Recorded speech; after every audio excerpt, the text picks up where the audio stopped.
Hello children, welcome to us education. आज हम करेंगे सीबीएसई की 9th क्लास की हिंदी की बुक संचयन का दूसरा चैप्टर स्मृति। इसके हम करेंगे प्रश्न उत्तर। आइए देखते हैं कि आपका पहला प्रश्न क्या है। पहला प्रश्न है, भाई के बुलाने पर घर लौटते समय लेखक के मन में किस बात का डर था?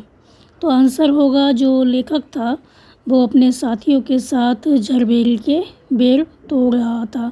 उसी समय गांव के एक आदमी ने जोर से पुकार कर कहा कि उनका भाई बुला रहा है, जल्दी घर जाओ। इस पर लेखक जो थे वो डर गए कि भाई ने क्यों बुलाया है, उनका क्या कसूर है, कहीं बेर खाने पर जो भाई हैं वो नाराज़ ना हो।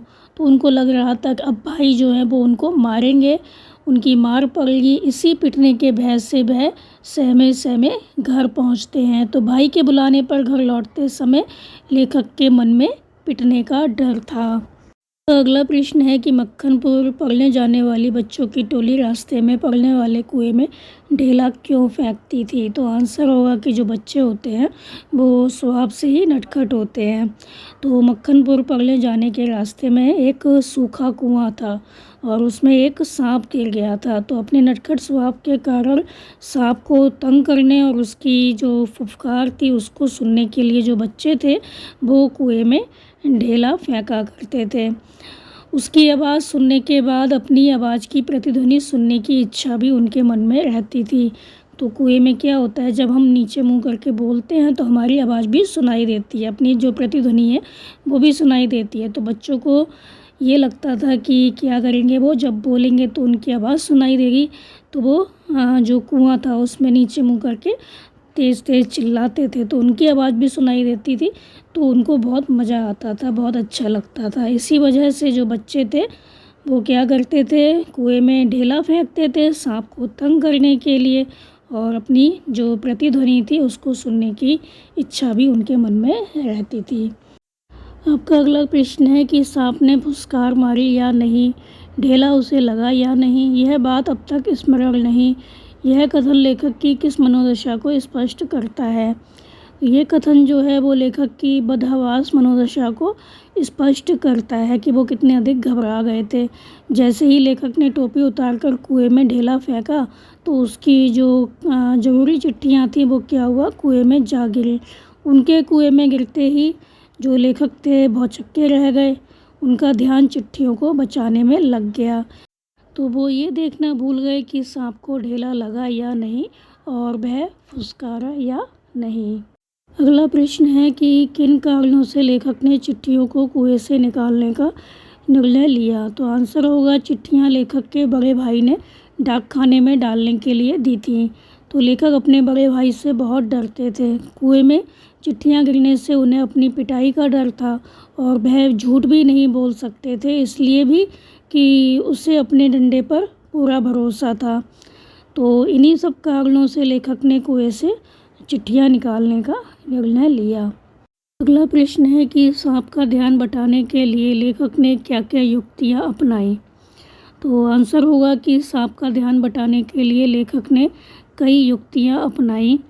जैसे सांप के पास पड़ी चिट्ठियों को उठाने के लिए उसने डंडा बढ़ाया, सांप उस पर कूद पड़ा। इससे डंडा जो था वो छूट गया, लेकिन इससे सांप का आसन बदल गया। और लेखक चिट्ठियां उठाने में सफल रहा, पर डंडा उठाने के लिए उसने कुएं की बगल से एक मुट्ठी मिट्टी लेकर सांप के दाईं ओर फेंकी कि उसका ध्यान उस ओर चला जाए, और दूसरे हाथ से डंडा खींच लिया उसने। तो डंडा बीच में होने से सांप उस पर वार नहीं कर पाया, हमला नहीं कर पाया। तो इस तरह से उसने सांप का ध्यान बटाकर जो चिट्ठियाँ थी वो हासिल कर ली। आपका अगला प्रश्न है, कुएं में उतरकर चिट्ठियों को निकालने संबंधी साहसिक वर्णन को अपने शब्दों में लिखिए कि उसने किस तरह से चिट्ठियों को हासिल किया। तो आंसर होगा कि भाई द्वारा दी गई चिट्ठियां लेखक से कुएं में गिर गई थीं और उन्हें उठाना भी आवश्यक था, लेकिन कुएं में सांप था जिसके काटने का डर था। परंतु लेखक ने कुएं से चिट्ठियां निकालने का निर्णय लिया। उसने अपनी और अपने भाई की धोतियां कुछ रस्सी मिलाकर बांधी और धोती की सहायता से वह कुएं में उतरा। अभी वो 4-5 गज ऊपर ही था कि सांप फन फैलाए हुए उसको दिखाई दिया। तो उसने सोचा धोती से लटककर सांप को मारा नहीं जा सकता और डंडा चलाने के लिए वहाँ पर पर्याप्त जगह नहीं थी, बहुत कम जगह थी। तो लेखक ने डंडे से चिट्ठियाँ सरकाने का प्रयत्न किया तो सांप डंडे पर लिपट गया और सांप का पिछला हिस्सा लेखक के हाथ को छू गया। तो उसने क्या किया, डंडा पटक दिया, उसका पैर भी दीवार से हट गया और धोती से वो लिपट गया। पर उसने हिम्मत नहीं हारी और हिम्मत करके उसने कुएं की मिट्टी सांप के एक ओर फेंकी। तो डंडे के गिरने और मिट्टी के फेंकने से क्या हुआ, सांप का जो आसन था वो बदल गया। जिस पोजीशन में वो बैठा हुआ था तो वो दूसरी तरह से बैठ गया और लेखक चिट्ठियाँ उठाने में सफल रहा। धीरे से डंडा भी उठा लिया उसने और कुएं से बाहर आ गया। तो वास्तव में यह एक साहसिक कार्य था। आपका अगला प्रश्न है कि इस पाठ को पढ़ने के बाद किन किन बाल सुलभ शरारतों के विषय में पता चलता है। तो जो बच्चों की शरारतें होती हैं वो कौन कौन सी होती हैं, जैसे कि जो बच्चे होते हैं मौसम अच्छा होते ही खेतों में जाकर फल तोड़कर खाना, ये क्या है, बाल सुलभ शरारतें हैं। तो मौसम अच्छा होते ही खेतों में जाकर फल तोड़ के खाना, स्कूल जाते समय रास्ते में शरारतें करना, रास्ते में आए कुएं, तालाब, पानी से भरे स्थानों पर पत्थर फेंकना, पानी उछालना, पानी में उछलना और जानवरों को तंग करते हुए चलना और अपने आप को सबसे बहादुर समझना, ये सारी जो चीज़ें हैं वो बाल सुलभ शरारतें हैं। और इससे पता चलता है कि जो बच्चे होते हैं वो कितने अधिक शरारती होते हैं। आपका अगला प्रश्न है कि मनुष्य का अनुमान और भावी योजनाएं कभी कभी इतनी मिथ्या और उल्टी निकलती हैं, इसका क्या आशय है। तो आंसर होगा, मनुष्य अपनी स्थिति का सामना करने के लिए स्वयं ही अनुमान लगाता है और अपने हिसाब से जो भावी योजनाएं होती हैं उनको बनाता है, परंतु ये अनुमान और योजनाएं पूरी तरह से ठीक उतरे ऐसा नहीं होता। कई बार ये गलत भी हो जाती हैं। तो जो मनुष्य चाहता है उसका उल्टा हो जाता है। अतः कल्पना और वास्तविकता होती है उसमें हमेशा अंतर होता है। जो हम सोचते हैं और जो चीज़ हम सोचते हैं वो हो या ना हो इसका पता नहीं होता, इसलिए कल्पना और वास्तविकता में हमेशा अंतर होता है। जैसे कि इस पाठ में लेखक ने सोचा था कि कुएं में उतरकर वह डंडे से सांप को मार देगा और चिट्ठियाँ उठा लेगा, परंतु कुएं का कम व्यास देखकर उसे लगा कि यहाँ तो डंडा चलाया ही नहीं जा सकता। उसने जब सांप को फन फैलाए अपनी प्रतीक्षा करते पाया तो सांप को मारने की योजना उसे एकदम मिथ्या और उल्टी लगने लगी। जैसा उसने सोचा था तो कुएं के अंदर जाने के बाद वैसा नहीं कर पाया। आपका अगला प्रश्न है कि फल तो किसी दूसरी शक्ति पर निर्भर है, पाठ के संदर्भ में इस पंक्ति का आशय स्पष्ट कीजिए। तो आंसर होगा कि लेखक ने कुएं से चिट्ठियां निकालने के लिए कुएं में उतरने का दृढ़ निश्चय कर लिया।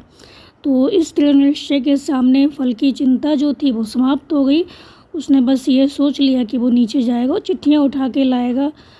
तो उसको लगा कि कुएं में उतरने और सांप से लड़ने का फल क्या होगा यह सोचना उसका काम नहीं है। परिणाम तो प्रभु की इच्छा पर निर्भर है, जैसा ईश्वर चाहेगा वैसा ही होगा। तो फल तो किसी दूसरी शक्ति पर निर्भर है, इसलिए वह फल की चिंता छोड़कर कुएं में चला गया। तो जो लेखक था जब कुएं में उतरा तो वो ये सोचकर उतरा था कि या तो वह चिट्ठियाँ उठाने में सफल होगा या सांप द्वारा काट लिया जाएगा। तो फल की चिंता किए बिना वह कुएं में उतर गया और अपने दृढ़ विश्वास में वो सफल रहा। इसलिए मनुष्य को कर्म करना चाहिए, फल देने वाला तो ईश्वर होता है। मनचाहा फल मिले या नहीं यह देने वाले की इच्छा पर निर्भर करता है। तो इस पाठ में जो लेखक है वो भी फल की चिंता किए बगैर कुएं में उतर जाता है अपना कर्म करने के लिए, क्योंकि उसको इस बात का पता है कि फल तो किसी दूसरी शक्ति पर निर्भर होता है। उसको तो अपना कर्म करना है, फल देने वाला तो ईश्वर होता है। अगर हमारे अंदर दृढ़ विश्वास होता है, निश्चय होता है तो ईश्वर भी हमारा साथ देता है। तो जो लेखक है वो भी क्या होता है, चिट्ठियाँ उठाने में सफल हो जाता है। अपने भाई से पिटने का जो उसके अंदर डर बैठा हुआ था वो भी समाप्त हो जाता है। तो ये थे बच्चों इस चैप्टर के प्रश्न उत्तर। आप इनको अच्छे से समझकर याद कर लीजिए और हमारे चैनल असा एजुकेशन को लाइक कीजिए, सब्सक्राइब कीजिए और शेयर करना बिल्कुल मत भूला करिए। Thank you.